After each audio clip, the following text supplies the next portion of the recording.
Hello friends and welcome. Today I'm doing an update to this Disruptor guide I made a while ago. There is a new build that has brought him back into the meta, not just for the high level gameplay, the pros, they're always banning him, but now in pubs where he felt kind of bad in the past because Glimpse Kinetic Field, like you needed a good team to make it work. There's a new build around Thunderstrike, which has made him a lot more consistent and stable in pubs, and I highly recommend it. Quick overview of the skill build. We'll go into more details in a moment, and also all the details in the old video are still true. I'm going to try not to repeat myself. There's a lot of tips and tricks in there for generic Disruptor gameplay. Highly recommend you check it out. I'll link it in the description.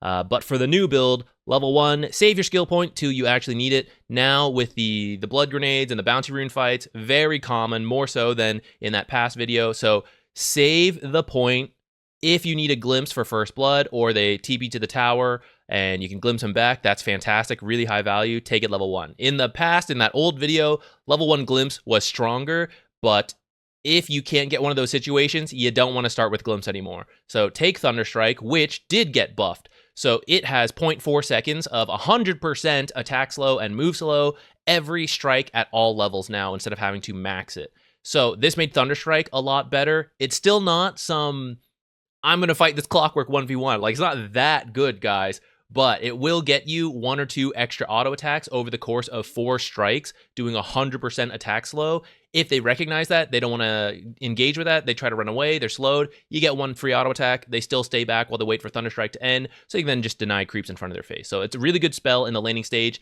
It will not make you dominate lanes, but it will help you like get through the laning stage, which is your weakest part of the game. So you're seeing a lot of like 1-1 into a second point in Thunderstrike because the damage doubles, more than doubles at level 2. So that makes this spell a lot more valuable. And right now the laning stage matters a lot. So 2 points, pretty good. Then a second point in Glimpse gives it 1,000 cast range instead of 600. So it's a lot easier to use.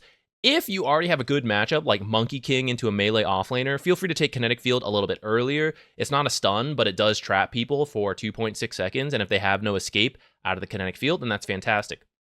So something like this, I highly recommend as a default. 1 point Kinetic Field, so that when you do get your ultimate, you have that combo. Sometimes you'll see people like skip it till later, but I think it's tough to use Static Storm without Kinetic Field, especially in pubs where you can't trust people to pick stuns and stuff to help you work with Static Storm. So I really recommend at least 1 point in Kinetic Field somewhere, level 4 or level 5, before your ultimate. Max Glimpse if you have a high active game, either because you're maybe a higher ranked player and people are actually doing things, or in the lower ranks, there's like passive gaming and then there's super nonstop fighting. So if you can tell it's a super nonstop fighting game, then Max Glimpse. If not, you can try Thunderstrike first. The thing is, you could max Thunderstrike in the past and no one did it. This ability really comes online once you can take this level 10 talent and the shard at 15 minutes. And if those things don't line up, it doesn't really shine. Like 460 damage is like, okay, but it's spread out over 6 seconds. It can be dispelled. It's short range. But once you pick up the shard, the cast range gets a lot farther, the damage jumps up a lot, and then with a talent, like even more so, which it can technically scale infinitely for the record, because the cooldown is 9 seconds, but the duration is 10 seconds. So you can reapply it, and the Thunderstrike keeps scaling, but realistically, it's pretty hard to keep doing that. So just 840 is a good, like, rough number to understand. Like, wow, I destroy creep waves, I destroy jungle camps with, like, a single cast. That's, like, really how we're going to be using it. So in more passive games where there is more farming, you can go Thunderstrike, or where Glimpse is just, like, not good because they have a lot of ways to deal with it. Then you can use this build to farm up, to get levels, to go back into Glimpse.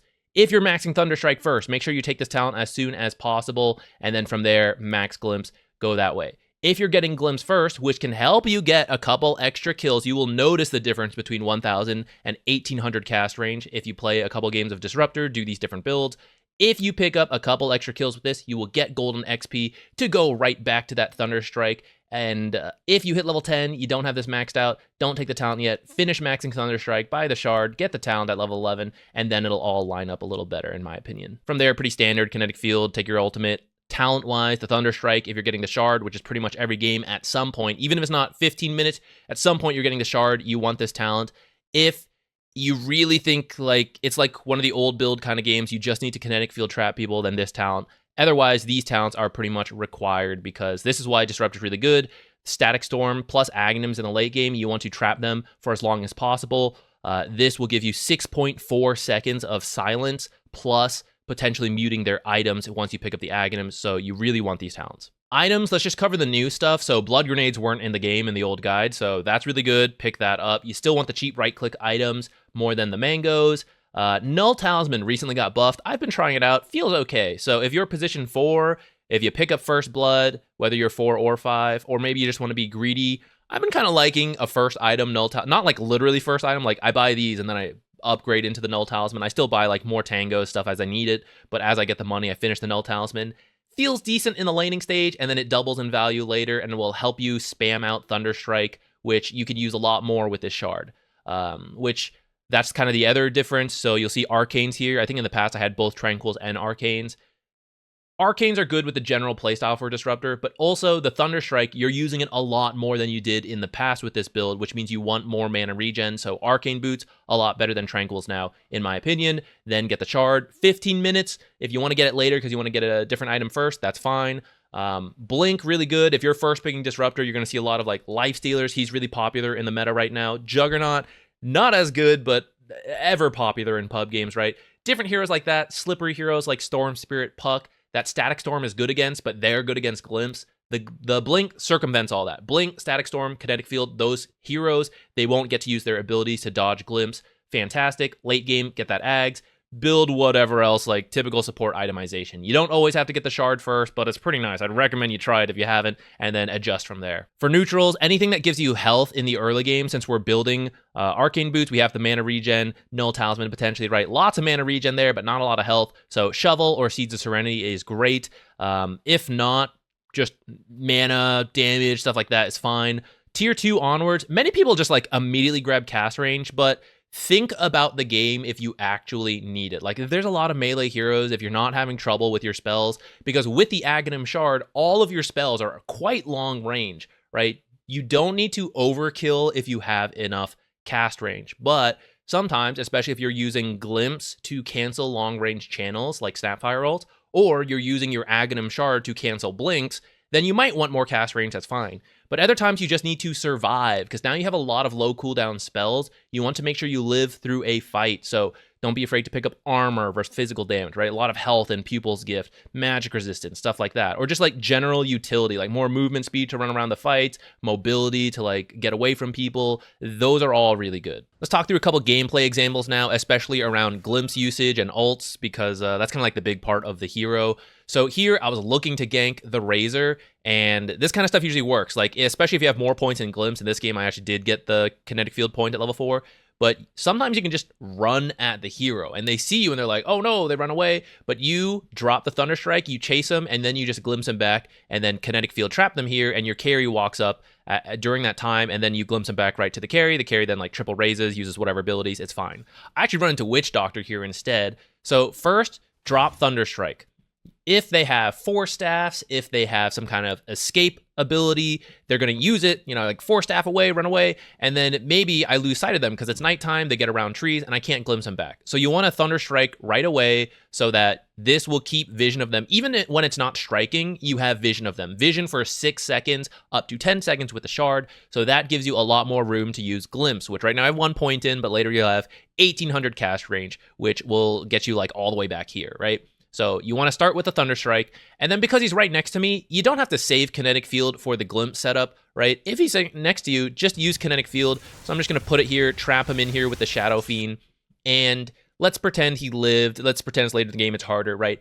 He's stuck in this Kinetic Field for a while, 2.6 seconds at level 1, maybe 4.4 later on. It kind of makes your Glimpse easier to use, because after this finally ends, he starts running away. You can count. And I kind of recommend it if you're new to Disruptor, like, oh, I want to Glimpse Razor, count 1, 2, 3, 4, that's where he's gonna like be, right? When you trap them in Kinetic Field first, they're stuck here for a while, so it becomes a little easier. You're not worried about like, oh, I thought I was glimpsing him here, but I accidentally glimpsed him here, whatever. He's been in here for 4 seconds, so whenever he starts walking away, like right before he gets in the tree line, glimpse him back, I know he's gonna be back in here. And then this might be obvious, but of course you can just use Glimpse defensively as well, send them back. In those cases, especially like those passive games where the enemy is being more aggressive, that's all the more reason why maxing Thunderstrike first can be fine, because you're not using Glimpse aggressively where you need the 1800 cast range, like we said, like we're running Razor down and glimpsing him back. They're running at us, which makes it a lot easier to just glimpse them back away from us with the 1000 cast range. And then while we're just chilling, we're going to use the max level Thunderstrike to clear creep waves to slow down their aggression, or to just like farm up jungle camps while we just like wait for us to hit timings. There's actually a bunch of examples back to back here. So enemy teams should always be really careful of tower dives versus kinetic field. We were saying kinetic field does no damage, but the tower does. So if you trap them under the tower for 2.6 seconds, fantastic. In this case, they're going to die before that because we got this like nice ult combo. Great. But I want you guys to look for this, especially in the lower brackets, because people accidentally tower dive all the time, or they step under the tower for 1 second and then back away. Immediately count to 4. So let's pretend we didn't just kill them here. Witch Doctor steps under the tower and he's like, oh, what am I doing? Immediately runs. Run at that guy as long as it's safe to do so, and count, right? As he leaves, like 1, 2, 3, 4, glimpse. You see the glimpse come back here, drop the kinetic field. Not right on top of him. You need him to stay in the tower range, right? And if you, let's say you glimpse him here and you put the kinetic field here, he's going to be able to walk to the edge. He can't get further, but he's out of the tower. So make sure you put the kinetic field like more over here, trap him in the tower, and he's stuck in the tower for another like 2.4 seconds. So always look for those opportunities on Disruptor, especially in the laning stage around these towers. There's no backswing on kinetic field, so you can actually even shift Q them. I didn't do it here. You can also just like press it back to back. Technically safest with Static Storm, but if they walk out of Static Storm, then like, you know, bad. So I do think it's fine to drop the kinetic field and instantly Static Storm. There's very little time to react for most players, and until you get to like the super high levels of Dota, like I think it's kind of fine, honestly. So you see Lifestealer, who would usually be fine versus me, cannot rage, cannot infest, and so we get to pick up the kill here. With the shard, you can see the cast range is super far, so you can safely clear out creep waves. I'm actually even further up than I need to be. I was trying to get it in the center one so that it could maybe hit the range creep as well, but this is honestly more risk than you need to take. Just place it on the ground somewhere here and then back off. It will kill the creeps over time. And this is why it's not as good as other spells, which just instantly nuke them, right? You see, they still get a long time. Like, my Thunderstrike will eventually kill these creeps, but they're living long enough that they still get in a bunch of tower damage. So it's not the best spell for it, but you can do it pretty safely, so it's like, it's a nice tool to have. Try to play in areas you have vision in. I mean, that's obvious. I guess that's generic Dota advice. But for Disruptor, especially with Glimpse works off of vision. And so if you're playing in like areas with a bunch of fog of war, you have nothing, it's really hard to use Glimpse until they get really close. And at that point, I don't know where they were 4 seconds ago. They just showed up. Am I glimpsing them totally out of the fight? Are they glimpsing ahead of me, behind me? I don't know. But when you have vision, it's easier to see like where they've been, and you don't literally have to count to 4 every time. You can eventually internalize that timing if you play enough Disruptor or just play enough Dota, but you can literally count to make it easier. This fight, pretty straightforward. Catch a glimpse of another hero in here. Even if you don't have a glimpse of them, you can even if you're not sure, you just want to check to safely push the towers. The Thunderstrike shard allows us to place it on the ground, and so I can place it here to instantly find Disruptor, and now my team can go chase, get the kill. Reminder, you can use the Thunderstrike to check the cliffs. The nice thing about this is that your ultimate, the combo is around kinetic field. So previously you could use kinetic field to check this, but then you'll run into situations where you don't have it for 11 seconds, and then suddenly there's a good static storm, but you drop it and people just walk out. So once you have the shard, it's actually safer to use your Q to check these kind of cliffs, especially if action is happening. It's more expensive mana-wise, but this is the less important spell to combo with Static Storm, and you can see that pay off like right here where we get a swap, and if I had used Kinetic Field, it would still be on cooldown right now for like 5 more seconds, and then we wouldn't be able to kill this Broodmother. But because I used Q to check that cliff, you can then just like drop the combo, and she's now stuck in here for however long. And then keep an eye for people channeling or maybe people teleporting in these team fights. You can use the long range glimpse, like look how much cast range I have, to cancel any channels in this area. I do have the Eye of the Vizier, so it's a little further than usual. But because of that, I can immediately stop Witch Doctor ult. I could potentially stop a Shadow Shaman who maybe, maybe a core hero is like diving too hard and he's being shackled over here. I could glimpse him from like back here, cancel those, or like someone who was farming, Razor was farming here, TPs into the fight. If I hadn't just used Thunderstrike or we had wards, like this is something you can do. You can Thunderstrike to check for people trying to TP in, or for like a Magnus waiting for the big blink RP. You can check for them with your Thunderstrike and then potentially like glimpse them back out of fights. When your team sieges high ground, you can use Thunderstrike. Look how far this stuff is. I still have the Eye of the Vizier, so it's a little further than usual, but you can use it to just keep track of certain heroes. So in this case, I'm dropping it on Shadow Shaman. By the way, you can actually reach further. So technically you would think I need to be this far to reach the Shadow Shaman, but you can place it on the ground and then it has a little bit of a latch range. So actually I could have placed it like right here and still caught onto the Shadow Shaman, allowing me to be a little further back. In this case, I didn't care so much because people were dead, but just a little like bonus tip right there. But this will allow you to just keep track of certain heroes for 10 seconds, which is pretty nice, especially if it's someone you're really worried about, someone with a big team fight ultimate. But otherwise, you just sit in the back close enough that you can quickly static storm, kinetic field. I'm actually a little too far back here. Oops, don't do that. A little too far back. I should have been like a bit closer, but you don't want to be up here. You want to be not caught in any big abilities, because if you imagine them trying to defend their high ground, they're like, we need to jump this guy, let's all go, let's all commit, then they're going to converge in this area, and you want to not be in that AoE of like, in this game there's not really AoE, I know, but you don't want to be close and be killed with your team. You want to be back so that when they do jump your team, now you can place Static Storm, Kinetic Field, or you're just far enough back that as you see them clumping in, running in, you can blink, Static Storm, all of them. I think something, yeah, I think I kind of get it here where I see these two here, so I blink Static Storm. We actually don't kill either of them in this case, but that's the kind of thing you can look for as long as you're far enough back if you have bought the blink. When they either jump your team or you see them kind of like getting together, looking to jump, you make the jump. But just be careful of that and like diving too hard. Here's a couple ways you can use Glimpse to get kills in the laning stage. So anytime it pushes up into your lane like this, keep an eye on the enemy creeps. If your creeps are about to kill theirs or the tower's helping you out, many carries and supports will stay too long. Just, you know, they usually can do this, but not versus Glimpse.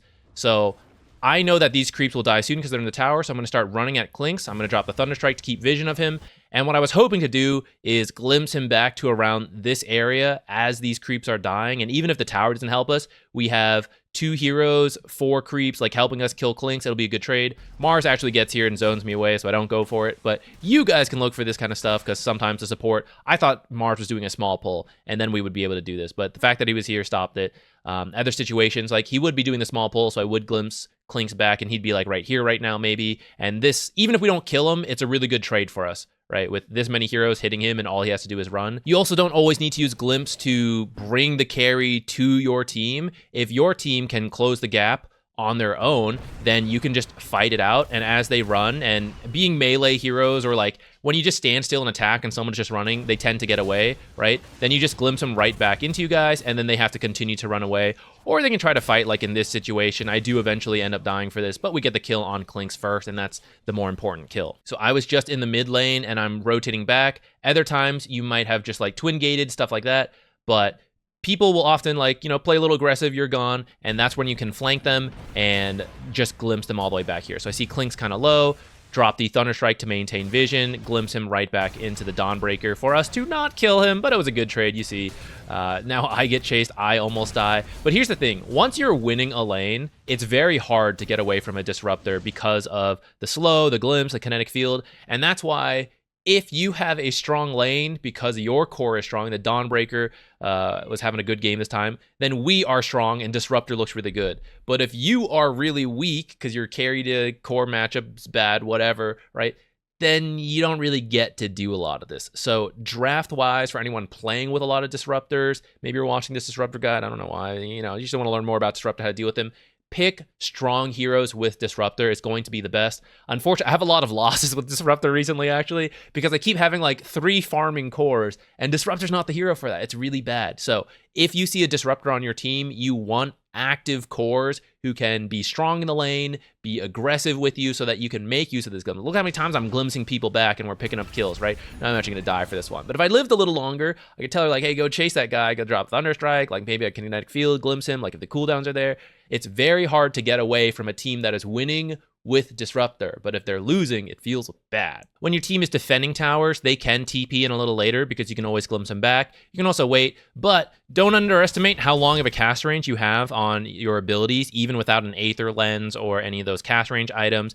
And so you can just sometimes surprise people like this. They shouldn't have really given me this, but I mean, we take what we get, you know? And then don't like save your glimpse. Look for more opportunities once you win the fight. This is the thing about Disruptor. This is how you abuse him. Win the fight in front of you, and then the people who like were coming to the fight and they're like, ooh, this looks bad, I better leave. You look for them too, and you glimpse them back. So let's see if we catch anyone here. I think I was looking at Earthshaker. We may have lost sight of him, unfortunately.